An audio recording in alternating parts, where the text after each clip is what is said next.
Senhor? Amém.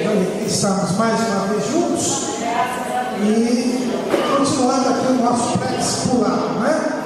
Estamos agora, hoje vamos terminar o assunto que nós não terminamos no mês passado, que foi a salvação, a soteriologia, para depois entrarmos então na terceira doutrina, que é a doutrina de Cristo, a cristologia. Os irmãos se lembram que nós vimos que o homem, ele precisava ser salvo, ele não tinha condições de se salvar a si mesmo, e por isso o Senhor, por seu grande amor, ele providenciou a salvação, né? Ele não foi apanhado de surpresa com o pecado do homem. A Bíblia diz que já antes mesmo da fundação do mundo, Deus, na sua presciência, já sabia que o homem ia pecar e ia precisar de salvação. Então, por isso, nós vimos que a salvação tem origem em Deus. Então, e a salvação, nós vimos que ela é um processo. Quer dizer, são vários atos que compõem o que nós chamamos de salvação. Não é um ato isolado apenas. E nós estamos vendo quais são esses atos. O primeiro ato nós vimos que foi a decisão de Deus de salvar o homem. Se Deus não decidisse salvar o homem, nós estaríamos perdidos para sempre. Porque se o homem não pode se salvar a si mesmo, é preciso que Deus quisesse. E a Bíblia diz que Deus quer que todos os homens se salvem, né? Vamos ler lá em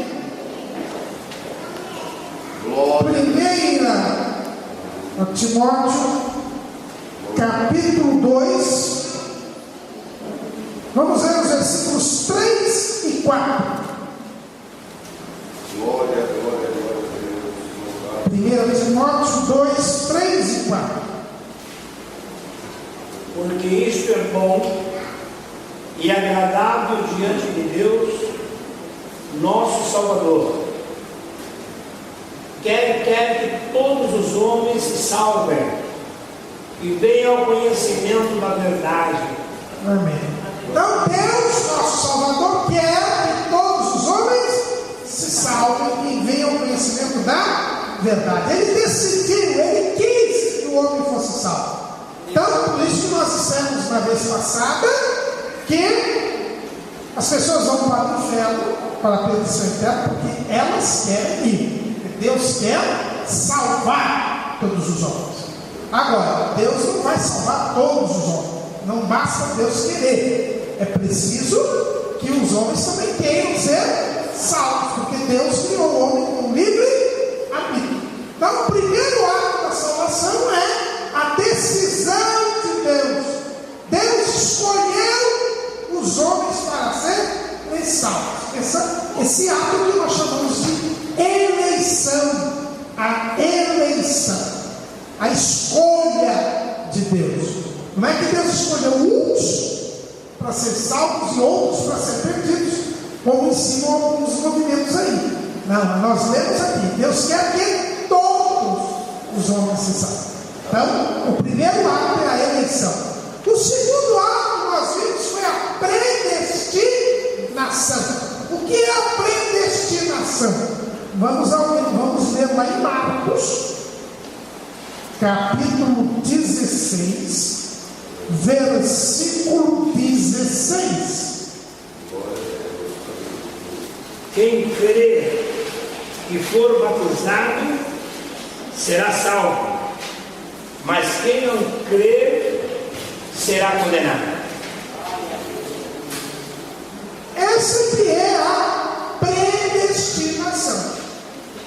Deus já predestinou. Quem crê será, quem não crê será condenado. É lógico, nós vimos também que Deus sabe se eu vou ser salvo ou não. Não é porque eu estou aqui hoje, estou salvo, não é? Porque a salvação é um processo. A Bíblia diz que aquele que perseverar até o fim será salvo. Então, todos esses atos que nós estamos vendo, começou, Deus já decidiu salvar. Um a salvação é possível. Agora, Deus já predestinou. Para salvar, preciso crer. Mas Deus sabe quem vai perseverar até o fim e quem não vai. Mas isso não quer dizer que Deus escolheu uns para a salvação e outros não. Isso quer dizer apenas que Deus sabe quem é. E Ele já disse: quem crê será salvo, quem não crê será condenado. Então o seu papel, o meu papel é crer. É isso que nós temos que fazer. Então o primeiro ato é a eleição, o segundo é a predestinação. O terceiro foi que nós vimos, foi a vocação, chamada. Porque Deus decidiu, Deus já predestinou, mas adivinhar é pecado. Ninguém podia adivinhar o que está em Deus. Ninguém consegue saber o que está na mente de Deus. Então Deus teve que comunicar o seu desejo. É isso que a igreja faz hoje. Hoje nós pregamos o Evangelho. O que nós dizemos? Jesus salva. Nós temos que comunicar às pessoas. As pessoas têm que saber que Deus decidiu salvar o homem. Então o terceiro ato é a vocação, é o chamamento, é a chamada de Deus. Quem lê para mim? Vamos ver lá em 2 Timóteo 1:9.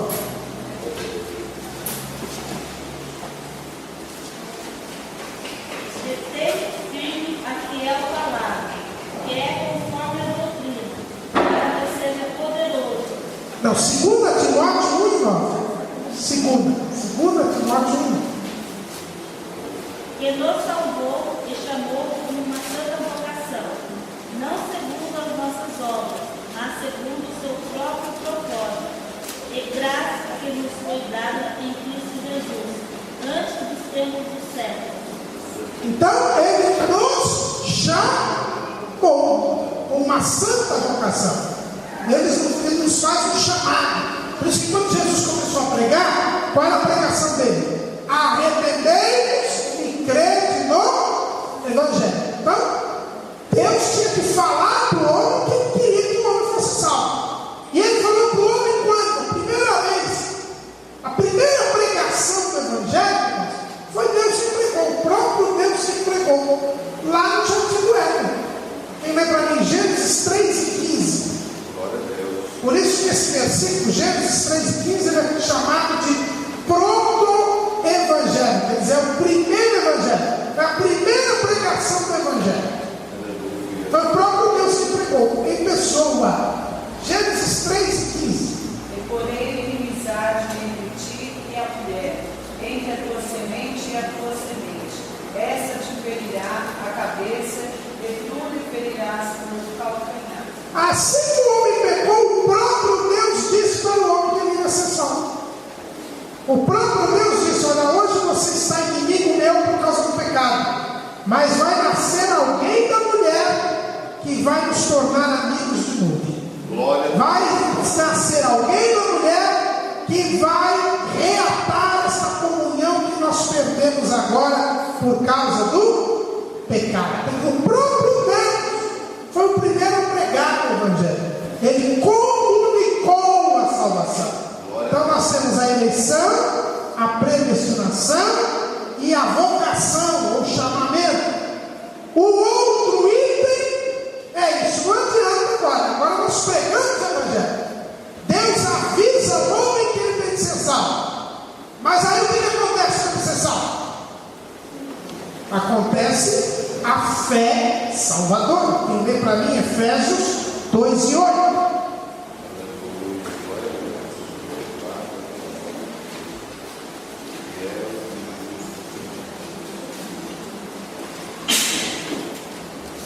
Efésios 2:8. Porque pela graça sois salvos, por meio da fé, e isso não vem de vós, é dom de Deus. Quando nós pregamos o Evangelho, dizemos que Jesus quer salvar, que a porta está aberta para a salvação, esta palavra leva para a pessoa que está ouvindo a fé salvadora. Veja bem, isso não vem de vós, é dom de Deus. Quem lê para mim também Romanos 10 e 17. Romanos 10 e 17. De sorte que a fé é pelo ouvir, e o ouvir pela palavra de Deus. Então os irmãos percebem aí? De onde vem a fé? Vem pelo ouvir a palavra de Deus. E nós uma vez passada dissemos, é por isso que o diabo não quer que a palavra de Deus seja pregada. Ele quer ocupar o tempo da palavra com qualquer outra coisa. Por quê? Porque a fé vem pelo ouvir a palavra de Deus. Se você estivesse contando piada, hoje tem pessoa que conta piada. O tubo, não é? Tem, se você ficar com dança, se você ficar fazendo coreografia, se você ficar fazendo show, tudo isso não leva para o ouvido da pessoa a fé, a palavra, né? A palavra que leva a fé. Então, se a pessoa não recebe a fé, ela não pode crer. Se ela não crê, ela não é salva. Então, os irmãos, vejam que essas estratégias que existem hoje de transformar os cultos em entretenimento, em diversão, em lazer, é uma estratégia diabólica, porque é para sumir a palavra. Porque se não se ouve a palavra, a fé não vem e você não é salvo. E o trabalho do diabo é não deixar ninguém ser salvo. Então nós temos a eleição, a predestinação, a vocação e a fé salvadora. Mas quando vem a palavra, traz a fé ao coração do homem, vem o Espírito Santo para convencer o homem. Quem lê para mim? João 16 e 8. João 16 e 8. E quando ele vier, convencerá o mundo do pecado e da justiça e do juízo. Quando ele, se ele é o Espírito Santo, no versículo 7 diz: se eu for o Consolador, não virá a vós, mas se eu for, enviar-lo-ei. E quando ele vier, quer dizer, o Consolador é o Espírito Santo. A pessoa ouve a palavra traz a fé, e aí o Espírito Santo vem para convencer. Bom, convencer do quê? Convencer do pecado, da justiça e do juízo. E Jesus explica: do pecado, aí escrito no versículo 9: porque não creem em mim. Eu tenho que crer que eu sou pecador. Eu tenho que admitir que eu sou pecador. A pior coisa que existe é quando a pessoa peca e acha que não fez mal nenhum. Então o Espírito Santo vem e convence: você não presta. Segunda coisa, você precisa crer em Jesus. Da justiça, porque vou para o meu Pai e não me vereis mais. Jesus estava ali com os discípulos, mas disse: mas eu vou para o céu. A hora que eu for para o céu, não vai ter ninguém mais justo aqui na terra. Ninguém vai poder olhar para mim e ver como é que eu vivo para se convencer da justiça. Então, eu vou ter que mandar o Espírito Santo para que o Espírito Santo convença a pessoa que ela tem que mudar de vida, que ela é injusta. E por fim, e do juízo, porque o príncipe desse mundo já está julgado.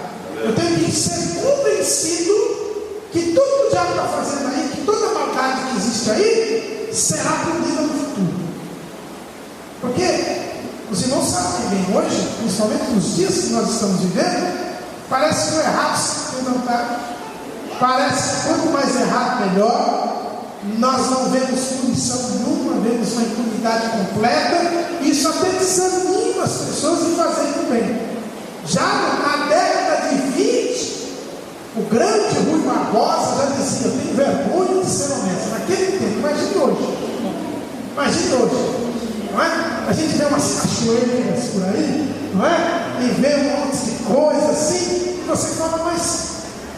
E quando você faz as coisas certas, todo mundo olha espantado para você, que parece um bobo. Se não é o Espírito Santo nos convencer que tudo isso aí é uma ilusão e que vai haver a punição, que Deus está no controle das coisas, nós jamais faríamos as coisas certas. Então, é precisa do Espírito Santo nos convence. Então, quando alguém ouve a palavra, a fé vem, mas o Espírito Santo nos convence do pecado, da justiça e do juízo. Então, a salvação começou com a eleição, depois foi para a predestinação, depois foi para a vocação, depois foi a fé salvadora e depois o convencimento do Espírito Santo. Os irmãos perceberam que até agora o homem não fez nada. E quem decidiu foi Deus, quem predestinou foi Deus, quem mandou a fé foi, quem chamou foi Deus, quem mandou a fé foi Deus, e quem convenceu foi o Espírito Santo, que é Deus. Até agora o processo da salvação não tem nenhuma participação humana. Mas aí vem o sexto ato da salvação, que é o arrependimento. Glória a Deus. Marcos, capítulo 1, versículo 14 e 15. E depois que João foi entregue à prisão, veio Jesus para a Galiléia, pregando o evangelho do reino de Deus e dizendo: o tempo está cumprido e o reino de Deus está próximo. Arrependei-vos e crede no evangelho. O que Jesus pregava? Arrependei-vos e crede no... E o que os discípulos pregaram? Atos capítulo 2, versículos 37 e 38. Atos 2, 37 e 38. Ouvindo eles isto, compungiram-se em seu coração e perguntaram a Pedro e aos demais apóstolos: que faremos, varões irmãos? E disse-lhes Pedro: arrependei-vos, cada um de vós seja batizado em nome de Jesus Cristo para perdão dos pecados, e recebereis o dom do Espírito Santo. Primeira pregação da igreja, dia de Pentecostes. O que Pedro disse? Arrependei-vos. Vamos usar essa mensagem da igreja. É arrependimento. Por quê? Porque Deus já decidiu salvar. Deus já disse que quem crê será salvo. Deus já chama para a salvação. Deus já, pela palavra, leva a fé ao coração do homem. O Espírito Santo já convence o homem. O que o homem tem que fazer? Se arrepender. Glória a Deus. É o primeiro ato do homem. Não há salvação sem arrependimento. E nós temos que pregar para as pessoas se arrependerem. E o que é arrependimento? A palavra grega para arrependimento é metanoia. Noia, você sabe muito bem, esse povo aí todo aí está cheio de dor na cabeça, já não tem mais nada na cabeça, já virou um zumbi. O pessoal fala que somos noia, porque noia em grego quer dizer mente. Metanoia é uma nova mente, uma mente transformada, uma mente mudada. Arrependimento é mudança de mente, mudança de mentalidade, mudança de atitudes. Não adianta falar: eu estou arrependido. Vem lá, nosso irmão Nenê, você pega o Nenê. Nenê, ele é hoje está mais feliz, porque ele nasceu em Garanhuns. E ele descobriu que tem gente comendo gente lá em Garanhuns, né? E o homem lá, aquele homem que comeu essas 15 mulheres aí, comeu literalmente, então, ele podia falar assim: olha, eu estou arrependido, Depois que eu comia com a minha mulher, eu estou arrependido. Mas ele comeu mais outro, vai batando com o pedaço, vai comer. Isso não é arrependimento, isso é remorso. Remorso, eu já contei aqui na vez passada com os irmãos. O cidadão tinha matado 5 pessoas, eu estou arrependido.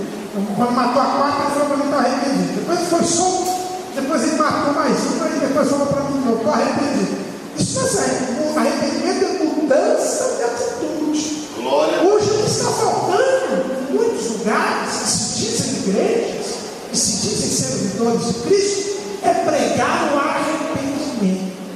As pessoas falam assim: vem como você está e fique desse mesmo jeito. Não é possível. Você tem que deixar a vida de pecado, tem que abandonar a sua vida velha, senão não há salvação. E é o primeiro ato que eu e você devemos fazer. Tudo o resto Deus já fez. Deus decidiu, Deus predestinou, Deus chamou, Deus mandou a fé, Deus mandou o Espírito Santo para nos convencer. Agora eu e você precisamos nos arrepender. Se não houver arrependimento, não há salvação. Esse é o sexto ato da salvação. É justamente o meio, né, dos atos.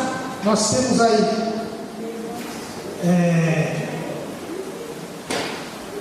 12 atos da salvação. O sexto é o arrependimento. Vamos agora ao quinto, né? Agora vamos ao próximo ato. Quando eu me arrependo dos meus pecados, eu sou convencido pelo Espírito Santo. Eu sei que eu sou um pecador. Eu sei que eu sou injusto. Eu sei que quem não servir a Deus, quem não obedecer a Deus, será punido. Aí eu me arrependo dos meus pecados. Quando eu me arrependo dos meus pecados, aí a Bíblia diz que Deus perdoa os pecados. Deus perdoa os meus pecados. Esse é o próximo ato. É o perdão. É o perdão dos meus pecados. Eu sou perdoado pelos meus pecados. Quem lê para mim Atos 10 e 43.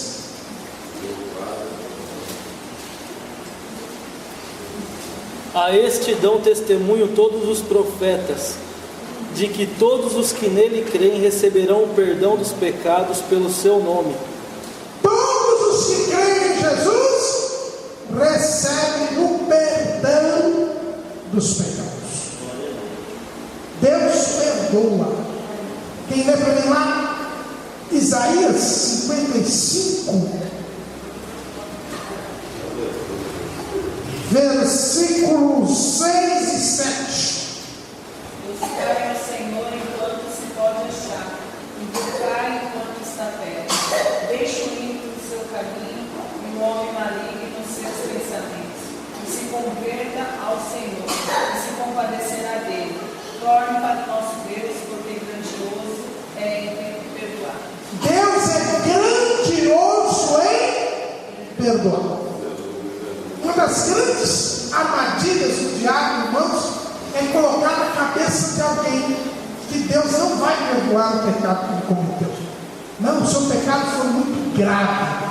O seu pecado foi muito grande.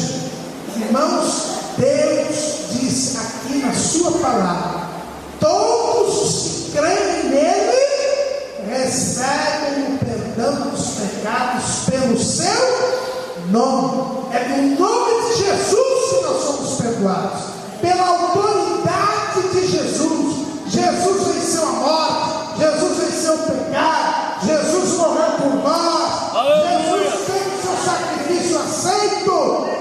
A Bíblia diz que ele está à direita do Pai e não há ninguém que é sobre ele. Ele foi posto sobre todo nome, e o nome dele, que é o maior de todos, está pronto para nos perdoar. Aleluia!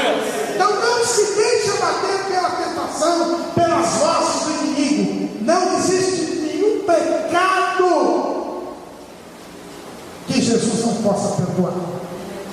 Tem pecado contra o Espírito Santo. Isso é uma coisa extremamente grave que não vamos nem falar aqui, que não é o nosso assunto hoje.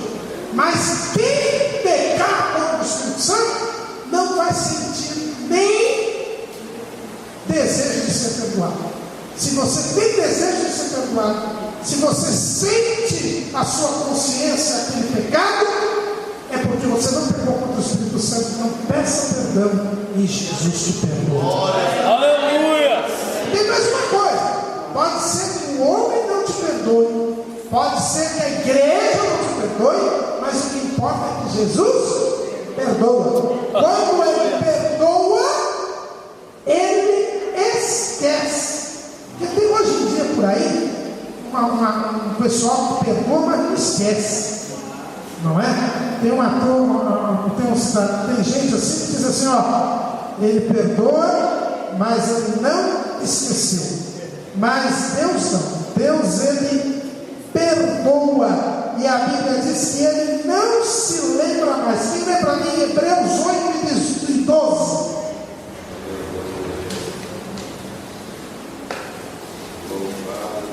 Hebreus 8 e 12.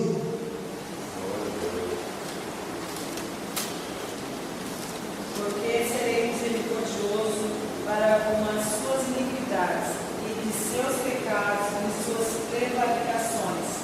Não me lembrareis mais. E quem lê também Hebreus 10, 17. E jamais me lembrarei de seus pecados e de suas iniquidades. Então Jesus não lembra mais. O que ele perdoa, ele esquece. Pode ser que o homem não esqueça. Pode ser que a igreja não esqueça. Mas o importante não é nem que o homem lembre, nem que a igreja lembre. Porque não é o homem que salva, nem a igreja que salva. Quem salva é Jesus. E Jesus disse que não se lembra mais. Então confie em Cristo. Peça perdão do seu pecado, porque Ele está pronto para perdoar. Então é eleição, predestinação, vocação, fé salvadora, convencimento do Espírito Santo, arrependimento, perdão. E aí, quando você é perdoado, você vira ficha limpa no céu. Não tem a lei da ficha limpa? Aqui no, né? Você fica ficha limpa no céu, porque nem sempre o perdão limpa a ficha. No direito tem isso aqui. Por exemplo, hoje aquele banqueiro Salvatore Caciola roubou muito dinheiro, hein? Hoje ele foi solto. Por quê? Porque ele recebeu o indulto, o perdão presidencial. Então ele foi solto, ele tinha uma pena ainda para cumprir, mas a pena dele foi perdoada. Só que a ficha dele não está limpa. Se amanhã ele cometer um crime, ele é reincidente. Só daqui a 2 anos é que ele pode pedir um negócio chamado reabilitação para limpar a ficha dele. Nem sempre o perdão é justificação. Mas com Deus não. Quando ele perdoa, ele também justifica. Glória a Deus. Ele não só perdoa, como ele limpa a sua ficha. Você se torna justo. É como se você tivesse nascido agora. Limpa a ficha, limpa no céu. Quem lê para mim? Romanos capítulo 5, versículo 1. Sendo, pois, justificados pela fé, temos paz com Deus por nosso Senhor Jesus Cristo. Você é justificado simplesmente porque você creu em Jesus. Você pediu perdão para Jesus. Quando você pede perdão para Jesus, é porque você acredita, você confia que Jesus te pode perdoar. E quando Jesus perdoa, você fica ficha limpa. Você está justificado. Agora você é justo. Você passa a ser justo. Você já não tem mais nenhum pecado. A sua ficha é limpa. Mas para isso, você tem que crer em Jesus.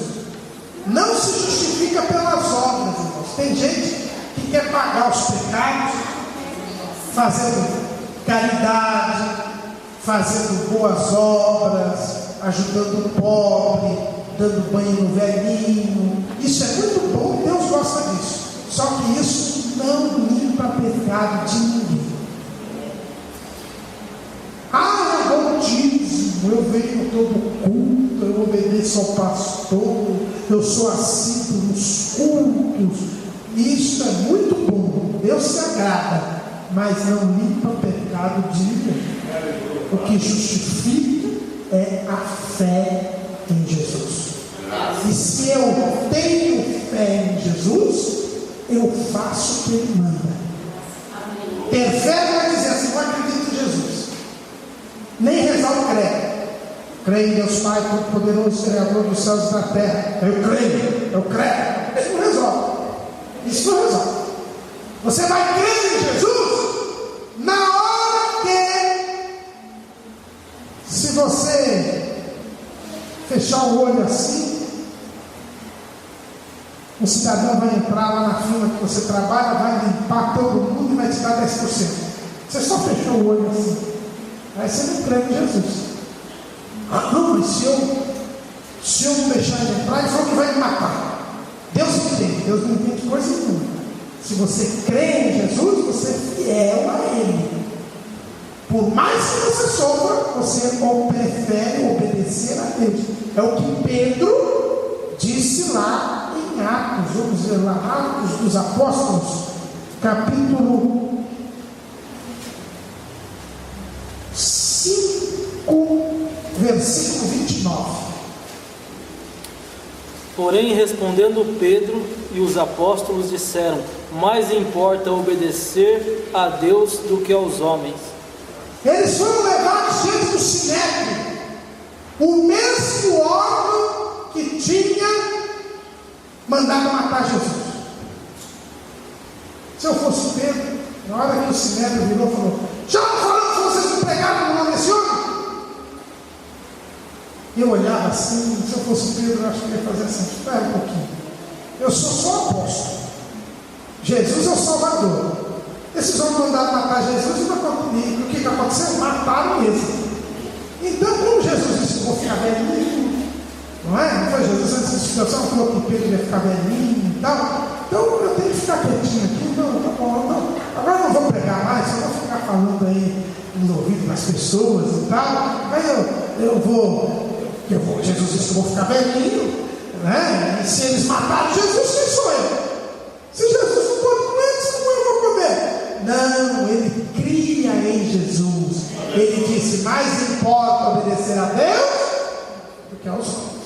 Glória a Deus. E quando o prenderam para matar, porque ele não deixava de pregar a Jesus, ele estava dormindo lá tranquilo. Quando o anjo chegou, precisou acordar o Pedro para ele sair da prisão. Pedro estava no prisão, né? Por quê? Porque depois um dia vocês convidam o pastor Serafim para pregar Pedro na prisão aqui em japonês, né? Aí ele, por que ele dormia tranquilo? Porque ele sabia que não ia morrer, porque ele confiava em Jesus. E Jesus tinha que ia ficar velho, ele era bom. Glória a Deus. Certo? Então, é isso que é crer em Jesus. E quem crê em Jesus, ele é justificado. Eleição, predestinação, comunicação, fé salvadora, convencimento, arrependimento, perdão, justificação, e agora vem a conversão. A conversão é a mudança de direção. O arrependimento é a mudança de mentalidade, a mudança de atitude. E aí você muda de direção. Quem lê para mim Atos 20 e 21? Atos 20 e 21. Testificando tanto aos judeus como aos gregos a conversão a Deus e a fé em nosso Senhor Jesus Cristo. Quando nós cremos em Jesus, nós nos convertemos a Deus. Há uma mudança de direção na nossa vida. O que é uma grande disciplina de identidade? Quando ele se converte. Antes era um beberrão, um jogador, um espancador de mulheres, um ladrão. Agora ele tem uma vida diferente. Ele que era tão brigão, agora vou lá, chego a dar um tapa na cara dele, ele não faz nada. Ele que era espancador de mulheres, hoje ele trata bem a mulher. Ou ele que era um beberrão, não bebe mais. É uma mudança de direção. Por isso que as pessoas que se dizem crentes e continuam fazendo a mesma coisa que faziam antes, elas não se converteram. Irmãos, não é porque estão na igreja que a pessoa é convertida, não. Tem muita gente na igreja que não foi convertida ainda. Pode acontecer isso? Olha, o Pedro, no final do ministério de Jesus, Jesus virou para Pedro e disse assim: quando você se converter, confirme os seus irmãos. Pedro tinha andado sobre as águas com Jesus. Pedro tinha visto Jesus glorificado lá no Monte da Transfiguração. Pedro tinha acompanhado Jesus em orações à parte. Pedro tinha visto todos os milagres de Jesus, mas ele não era convertido. E Jesus não é mentiroso. Jesus disse: quando você se converter, e sabe qual foi o dia que Pedro se converteu? Depois que ele pegou Jesus, a Bíblia diz que ele chorou a mar, ali ele se converteu. Ele era só Simão. O nome dele, Simão, quer dizer ouvinte. Mas nós não temos apenas que ser ouvintes. Vamos ver lá Tiago capítulo 1, versículo 22. O nome Simão quer dizer ouvinte. Sede cumpridores da palavra e não somente ouvintes, enganando-vos com falsos discursos. Entendeu? Então não basta apenas ouvir. É importante ouvir.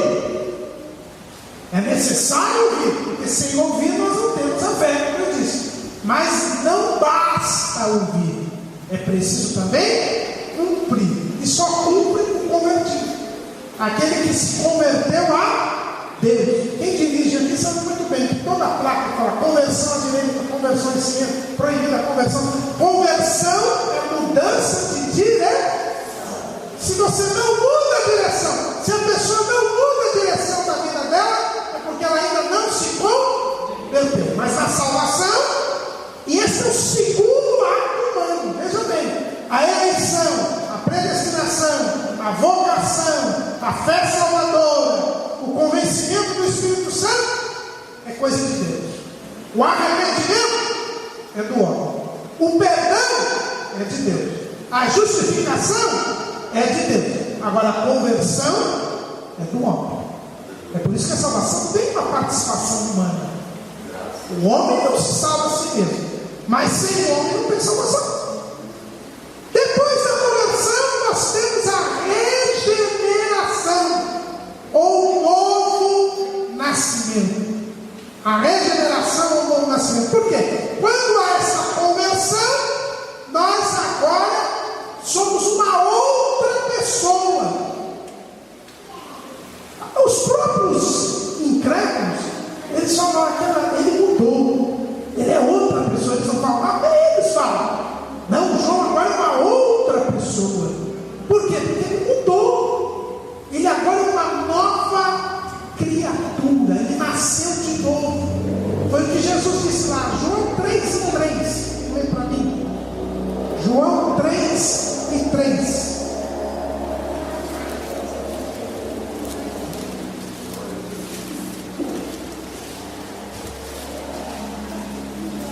Jesus respondeu e disse-lhe: na verdade te digo, que aquele que não nasceu de novo não pode ver o reino de Deus. Aquele que não nasceu de novo não pode ver o reino de Deus. Esse é o novo nascimento, é a regeneração. A palavra regeneração quer dizer gerado de novo. Nós temos que ser uma nova criatura. Deus é como se Deus nos fizesse de novo. Na verdade, espiritualmente, nós somos feitos de novo. Nós somos novamente criados. Nós somos uma nova criatura. Segundo aos Coríntios, capítulo 5, versículo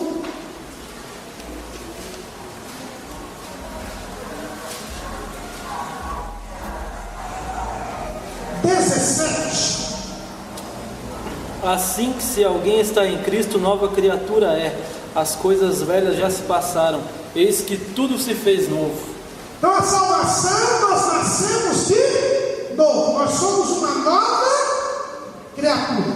Isso é importante, irmãos. Por quê? Porque hoje existe um ensino errado aí, entre muitos que se dizem evangelho, que é o ensino que diz o seguinte: não, você está salvo, mas ainda tem umas maldições sobre você. A chamada maldição hereditária. Você tem que quebrar a maldição. Quando vocês ouvirem aí alguma campanha para quebrar a maldição, algum irmão vindo, vem aqui orar na frente para quebrar a maldição, vai embora, sua. Isso aí não é de Deus. O que Jesus disse aqui? O que Paulo escreveu aqui? diz assim: se alguém está em Cristo, nova criatura, as coisas velhas, eis que tudo se fez novo. Se você é uma nova criatura, não tem nenhuma maldição do seu pai, da sua avó, do seu bisavô, do seu tataravô, nenhuma maldição de Adão que está sobre você. Não. Você creu em Jesus, você foi convencido pelo Espírito Santo, Jesus te perdoou, sua ficha do céu é limpa, não tem nada de maldição, você só tem bênção. Não existe isso. Quem fala que você precisa quebrar a maldição é porque não crê que Jesus salva. Não crê no poder de Jesus. Mas eu era um fumante inveterado, estou com câncer no pulmão, aceitei Jesus e o câncer não subiu. O câncer não tem nada a ver com o pecado. O câncer no pulmão, porque você fumou 60 anos, esse câncer no pulmão é consequência do pecado. Se Jesus quiser, ele pode curar o câncer. Mas se ele não quiser, você vai morrer dele mesmo. Mas você vai no céu. Antes de você aceitar Jesus, se você morresse, você ia para o inferno. Mas agora você é uma nova criatura. Você não fuma mais. Mas esse tempo todo que você fumou, não tem jeito. Se Jesus quiser, ele cura. Se ele não quiser, ele não cura. Mas não importa. O importante é que você vai para o céu. Porque você é uma nova criatura. Eu era uma solteira. Eu tenho esse filhinho. Agora eu peguei. Porque se eu mantive relações sexuais sem ser casado, eu peguei. Depois Jesus perdoou. Mas o filho não some. O filho não some. Você vai ter que cuidar do filho. Vai ter que sofrer toda a discriminação, porque é mãe solteira, vai ter todos os problemas que isso acarreta, mas isso não é o pecado, isso é a consequência do pecado. Então, mas na hora que você partir para a glória, se Jesus voltar, você vai para o mãe solteira, praticou aquele pecado, por isso que é mãe solteira, mas você vai para o céu, porque você agora é uma nova criatura. Então não vamos fazer essa confusão. Mas existe a regeneração. E isto é feito por Deus. É Ele quem nos cria. Nós somos nova criatura. Não somos nós que criamos. Não, nós somos criados. Vamos continuar. Além de sermos gerados de novo, então nós somos perdoados, temos ficha limpa no céu, nascemos de novo, somos regenerados. Ainda nós ocupamos uma excelente posição. O próximo ato da salvação é a adoção. Quem lê para mim o Evangelho segundo João 1:12.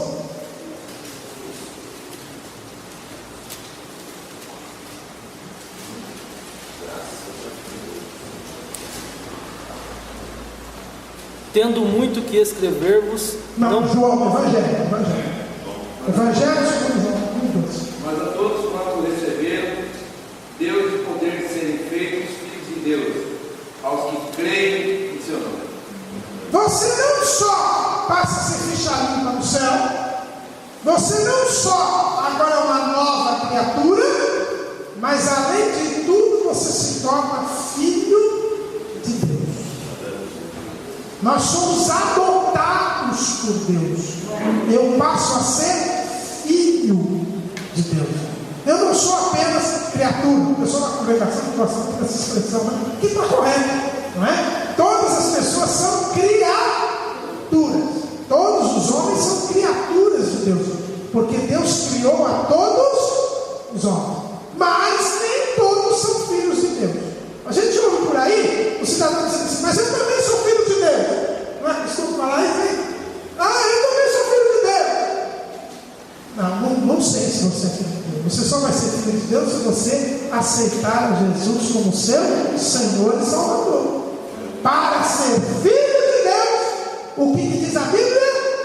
Tem que receber a Jesus, crer em Jesus. Só quem crê em Jesus passa a ser filho de Deus. privilégio muito grande. Por quê? Porque nós temos acesso direto a Deus. Por quê? Porque nós somos filhos de Deus. A história conta um episódio interessante nos Estados Unidos, quando governava os Estados Unidos, Abraham Lincoln, os grandes presidentes americanos. E ele sempre tinha muita gente, atendia muita gente, ficava aquela fila imensa e tal. E um dia chegou um menininho lá, passou no mocinho, passou na frente, todo mundo entrou no gabinete do presidente. Aí tinha um pessoal que estava esperando um bom tempo, foi lá reclamar com o soldado. Então, o que é isso? O menino aqui não pegou a filha, entrou aí, então. Aí o soldado disse: ele é o filho do presidente. O filho do presidente só pegar filho. Ele vai falar com o pai dele o que ele quiser. É assim a nossa condição com o nosso Pai Celestial. Nós somos filhos de Deus. Nós temos liberdade para falar com Ele, para estar na presença dEle, para conversar com Ele, para pedir direção e orientação a Ele. Nós temos esse privilégio, porque nós cremos no seu nome. Então, a adoção. Então, eleição, predestinação, vocação, fé salvadora, convencimento, arrependimento, perdão, justificação, conversão, regeneração, adoção. E aí nós temos a santificação. Quando nós somos salvos, nós somos tornados ficha limpa, perdoados, somos ficha limpa, somos convertidos, nos convertemos, somos regenerados, adotados como filhos de Deus. Agora nós somos colocados separados do pecado. Deus nos separa do pecado. Salmo 40, versículo 2. Salmo 40, versículo 2.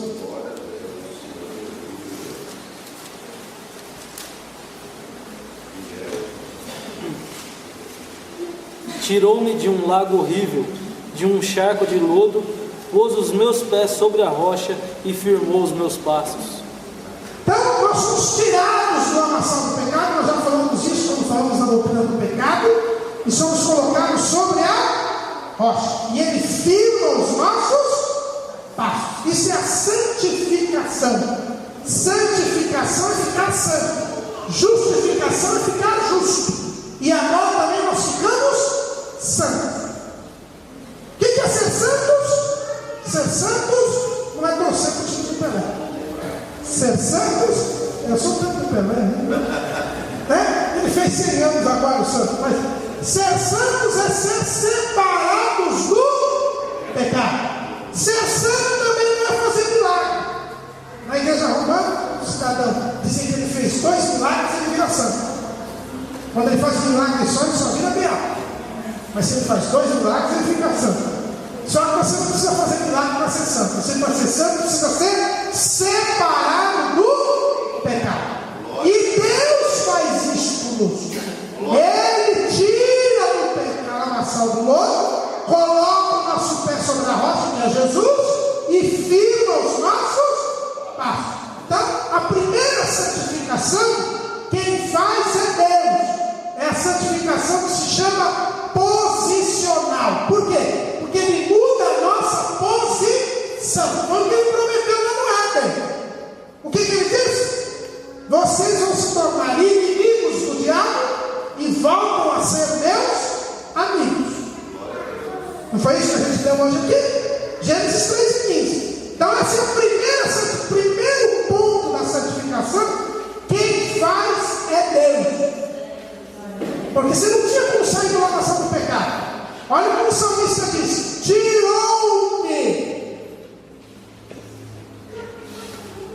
Mas depois que Ele firma os teus passos, veja bem que Ele te tira, te coloca na rocha, e Ele diz que firma-os.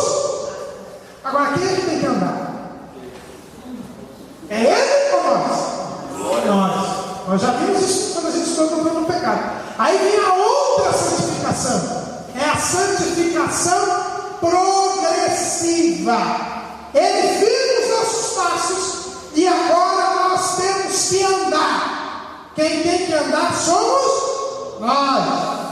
E nós andamos como? Em direção a Deus e cada vez mais longe do pecado. Quem lê para mim? Hebreus 12 e 14.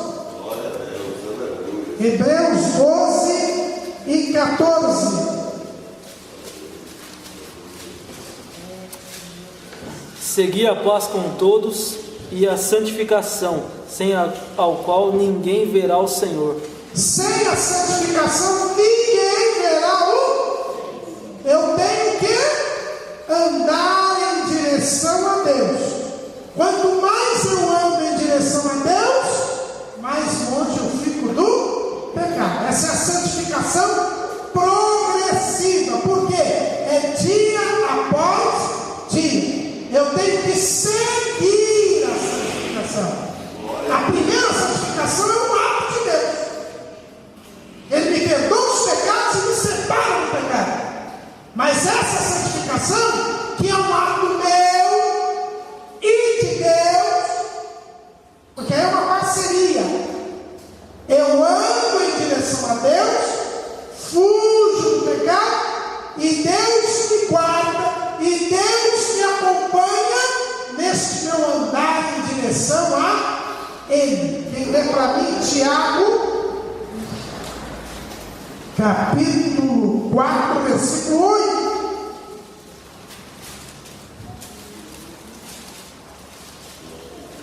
Chegai-vos a Deus, e Ele se chegará a vós. Limpai as mãos, pecadores, e vós, de duplo ânimo, purificai o coração. Então, meu bem, chegai-vos a Deus, e Ele se chegará a vós. A santificação progressiva é o ato mais lindo, é o mais longo e o mais lindo do processo da salvação. Por quê?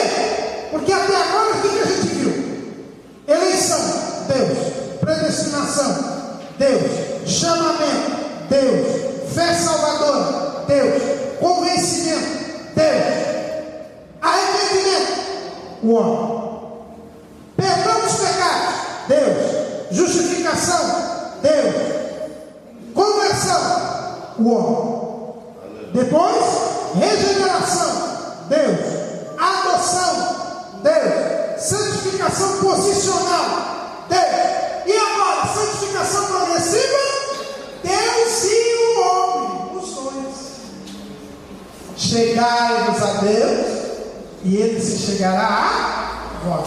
É aqui, nesse passo da salvação, que nós temos a comunhão com Deus, a parceria com Deus, o amor de Deus a cada momento, a cada instante. E Deus, para nos ajudar nesse processo, o que Ele faz? Ele cria os meios de santificação. E não é o nosso assunto hoje, mas eu só vou citar. É a palavra de Deus. Jesus diz: santifica-os na verdade. A tua palavra é a verdade. Então Ele traz a palavra para nos ajudar a santificar. E se você lê a palavra, meditar na palavra, você se santifica. Ele traz a oração. A oração, a Bíblia diz, pela oração é santificada. Então, quando nós oramos a Deus, quando nós temos um tempo de oração com Deus, também nós nos santificamos. Tem o temor a Deus. O temor a Deus, a reverência a Deus, a obediência a Deus, é também uma forma de nos santificar. O jejum é uma forma de nos santificar, porque ele está relacionado com a oração e a participação digna na ceia do Senhor. Então, quando nós participamos dignamente da ceia, também nós estamos nos santificando. É Deus que providencia essas coisas para nos ajudar na santificação. Glória a Deus. Então aí é uma parceria. E até quando eu tenho que me santificar, meu caro? Até onde morrer. Não é? Ou, se Jesus vier antes, até a hora de Ele vir. Apocalipse 22 e 11. Apocalipse 22 e 11. Quem é injusto, faça injustiça ainda. Quem está sujo, suje-se ainda. Quem é justo, faça justiça ainda. E quem é santo, seja santificado ainda. Ainda. Até quando eu tenho que me santificar?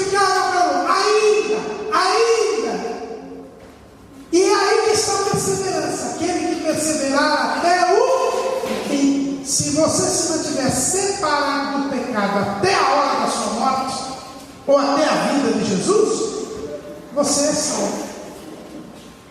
Porque o último estágio, que eu vou falar daqui a pouco, logo em seguida, depende de você cumprir a santificação, porque é um processo. Começa na eleição, passa pela predestinação, vai para a vocação, vai para a fé salvador, vai para o arrependimento, o convencimento, depois o arrependimento, depois o perdão, depois a justificação, depois a conversão, depois a regeneração, depois a adoção e a santificação. Se você se mantiver separado do pecado e morrer, Jesus não voltou, você morreu, mas você se manteve separado do pecado, você está salvo. Se Jesus voltar e você estiver separado do pecado, você também está salvo. Por quê? Porque aí vem o último ato da salvação, que é a glorificação. 1 Coríntios capítulo 15.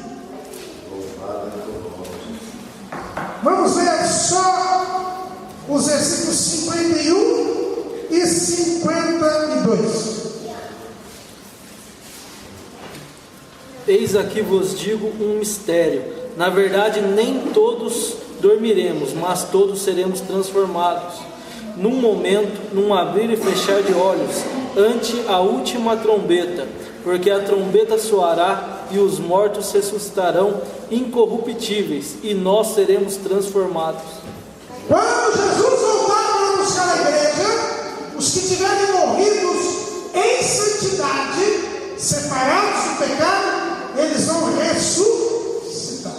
E quem estiver vivo será transformado. Nós receberemos um corpo glorioso. Assim como Jesus ressuscitou, ele ressuscitou num corpo glorioso. Tanto é que ele entrou lá onde estavam os discípulos e as portas estavam fechadas. E ele não disse, eu não sou um fantasma, não. Eu tenho um corpo, só que esse corpo é um corpo glorioso. Aí é o último ato da salvação, é a glorificação. É por isso que Jesus disse: aquele que perseverar até o fim será salvo. Mas eu não estou salvo agora? Não, ainda não.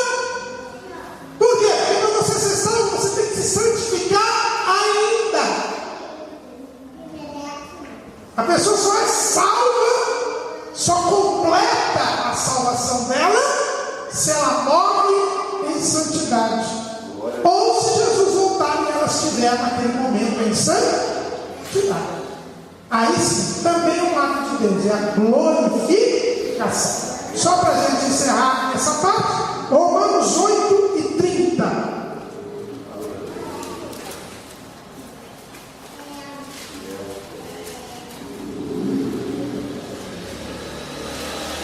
E aos que predestinou, a esse também chamou. E aos que chamou, esse também justificou. E aos que justificou, estes também glorificou. Está vendo aí? É o processo da salvação. Aqueles que Deus chamou, justificou e glorificou. Então a salvação tem esses 12 atos. Então não existe aquela história, uma vez salvo, salvo para sempre. Você será salvo para sempre depois da glorificação. Quem não chegar lá está salvo. Mas para chegar lá, você precisa seguir a santificação. É por isso então que nós temos que viver separados do pecado. Não é uma questão de agradar o pastor, não é uma questão de ser mais religioso, não é uma questão de ter mais galardão no céu, não. A santificação é uma condição para a glorificação. E só quem estiver em santidade é que vai ser glorificado. E aí sim, diz Paulo, e nos encontraremos com o Senhor nos ares e estaremos para sempre com o Senhor. Aleluia! Glórias a Deus! O que nós temos a dizer sobre a salvação? São 12 atos aí que os irmãos viram. Vamos agora começar a isso hoje. Aí, se Deus quiser, na próxima vez, a gente é da próxima vez. Irmãos, já que a gente aprendeu sobre a salvação, vamos falar agora sobre o Salvador. O Salvador, ele é Jesus. Jesus, o seu próprio nome quer dizer, diz que ele é o Salvador. Quem lê para mim lá, Mateus, capítulo 1, versículo 21. E ela dará à luz a um filho, e lhe porá o nome de Jesus, porque ele salvará o seu povo dos seus pecados. A palavra Jesus, que vem do hebraico, Jesus é em grego, né? Os irmãos sabem que o Novo Testamento foi escrito em grego. Então, por isso que o nome de Jesus está em grego aqui. Eu digo isso porque tem uma seita por aí que diz assim: é pior que o Jeová, viu? Agora são testemunhas de Yehoshua, né? Porque diz assim: não, está errado a Bíblia, porque o nome de Jesus era Yehoshua, né? Que é o nome dele em hebraico. Agora é a mesma coisa, eu vou dizer que o nome do Richard Burton, né? Aquele ator Richard Burton, está errado, porque é Richard, não Ricardo. Richard é Ricardo em inglês, não tem problema nenhum. Então, Joseph é José em inglês. Então, essa é uma bobagem. Yehoshua em hebraico. Só que o Novo Testamento não foi escrito em hebraico. O Novo Testamento foi escrito em grego. Então ficou Jesus, que é a forma grega. Mas o nome Yehoshua, o nome de Jesus, quer dizer o quê? Deus é salvação. É por isso que o nome de Jesus era Jesus. O anjo mandou que se pusesse o nome de Jesus. Por quê? Porque ele salvará o seu povo dos seus pecados. E não só o povo de Israel. João depois nos explica isso. Quem lê para mim 1 de João, capítulo 2. Agora sim, primeira carta de João, capítulo 2, versículo 2. Aliás, o 1 e o 2 para vocês entenderem. 1 de João 2, 1 e 2. Meus filhinhos, estas coisas vos escrevo, para que não pequeis. E se alguém pecar, temos um advogado para com o Pai, Jesus Cristo, o justo. E Ele é a propiciação pelos nossos pecados, e não somente pelos nossos, mas também pelos de todo o mundo. Então não só salvaria o seu povo, mas salvaria o mundo todo. Então o nosso Salvador ele é Jesus. Jesus. E o que a Bíblia nos fala sobre Jesus? Muita coisa, né? O assunto da Bíblia é Jesus. Mas aqui na doutrina de Cristo eu gostaria de deixar bem claro que irmãos, que é algo que muita gente não entende direito, e por não entender direito acaba caindo em algumas heresias e alguns erros. A coisa mais importante que a Bíblia nos ensina a respeito de Jesus é que Jesus é Deus e é homem. A gente estava falando da salvação, não é? O que Deus fez e o que o homem fez. O que é da parte de Deus e o que é da parte do homem. E nós vimos até que tem uma cooperação aí entre Deus e o homem na santificação progressiva. Só que a Bíblia nos deixa bem claro que Jesus, ele é Deus e ele é homem.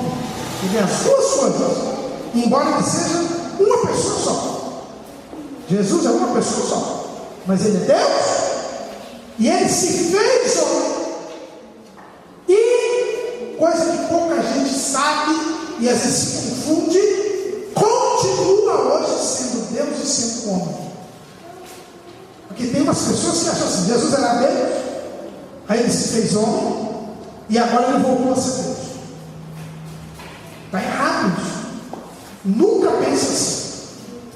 Tem gente que diz: Jesus era Deus, depois virou homem e voltou a ser Deus. Não é assim. O que a Bíblia nos ensina é que Jesus é Deus, nunca deixou de ser Deus, porque Deus não pode deixar de ser Deus. Então Jesus é Deus. Aí Jesus se homem. E continua homem até hoje. Então ele hoje é Deus e homem. No início, Jesus só era Deus. Mas depois, quando ele foi gerado no ventre de Maria, ele se fez homem. Aí ele nasceu, viveu como homem aqui, mas nunca deixou de ser Deus. Quando ele foi gerado no ventre de Maria, ele não deixou de ser Deus. Ele continuou sendo Deus. Mas ele também se fez homem. Então ele passou a ser Deus e homem. Aí ele nasceu. Aí ele viveu, aí ele morreu, mas a Bíblia diz que ele ressuscitou e subiu aos céus. Então ele nunca mais deixou de ser homem, porque ele se fez homem, e ele nunca mais deixou de ser homem. Agora, lá no céu, ele continua sendo Deus e sendo homem. Se a gente abrir a Bíblia lá em 1 Timóteo 2,5,